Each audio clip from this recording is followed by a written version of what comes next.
साथियों नमस्कार। मैं सुशील बिश्नोई एडवोकेट फतेहाबाद। मैं बिश्नोई समाज में पिछले काफ़ी दिनों से घटनाक्रम देख रहा हूँ। मैं एक बिश्नोई होने के नाते इस पे अपने विचार साझा कर रहा हूँ।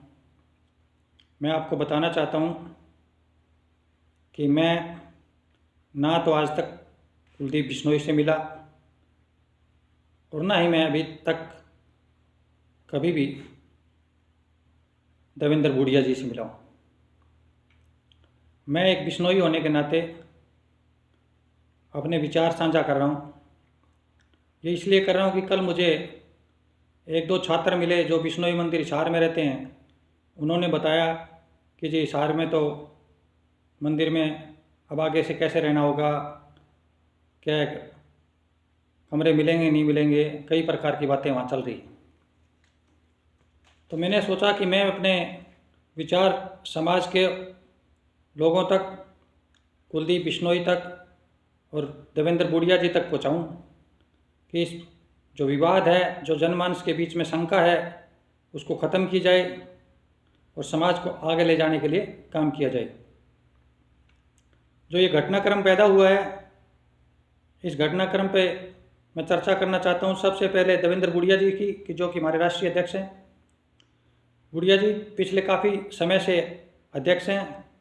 बूढ़िया जी ने अभी कोई कुलदीप के बारे में पिछले 3 साल 4 साल से कोई बात नहीं की। अचानक एकदम क्या हुआ कि उन्होंने कहा कि मेरा इस्तीफ़ा मांग रहे थे, मेरे को पिटाई करी, मेरे से 10 करोड़ रुपए का चंदा मांगा कि समाज से इकट्ठा करके 2 इलेक्शन में। अगर ऐसी बातें थी तो मैं बूढ़िया जी से कहना चाहता हूं कि आपको पिछले 3 साल में जो भी घटना होती थी वो संगठन के सामने और समाज के सामने रखनी चाहिए थी। अगर नहीं रखी तो मैं इसमें आपका भी दोष मानता हूं। और फिर आपने आनन फानक में मीटिंग बुलाई, संरक्षक को हटा दिया और संरक्षक का पद समाप्त कर दिया। ये बातें ठीक नहीं है। कानून के तहत, सिस्टम के तहत करनी चाहिए थी जो भी करनी।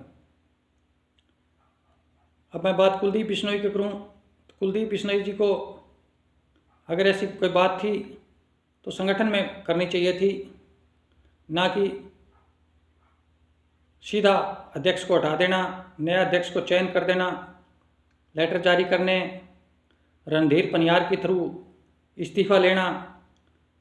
तो ऐसे समाज में अन्य समाज के व्यक्ति को जो हमारे साथ जुड़े हुए हैं उनका हस्तक्षेप करना अच्छा नहीं है। मैं ये समझता हूँ कि रणधीर पनियार जी को भी इस मामले में हस्तक्षेप नहीं करना चाहिए था। अन्य भी कोई व्यक्ति समाज से बाहर का हस्तक्षेप करना चाहता है तो उनको सोचना चाहिए कि समाज का मसला है, समाज में रहने दें। तो मैं जो देवेंद्र बूढ़िया जी के और कुलदीप बिश्नोई के बीच में जो समाज के अंदर मसला चल रहा है उसको मैं दोनों को, मेरी राय है कि, मेरा निवेदन है कि इसको समाप्त किया जाए। कुलदीप बिश्नोई जी को बड़ा दिल दिखाना चाहिए। सभी समाज के में ये विवाद होते रहते हैं पर वो अपना निपटाते हैं, तो हमें भी निपटाना चाहिए। कुलदीप बिश्नोई जी को हमारे जितने भी मंदिर हैं सबके प्रधानों से मीटिंग करनी चाहिए, बात करनी चाहिए। ऐसा नहीं कि चुप बैठ जाना है।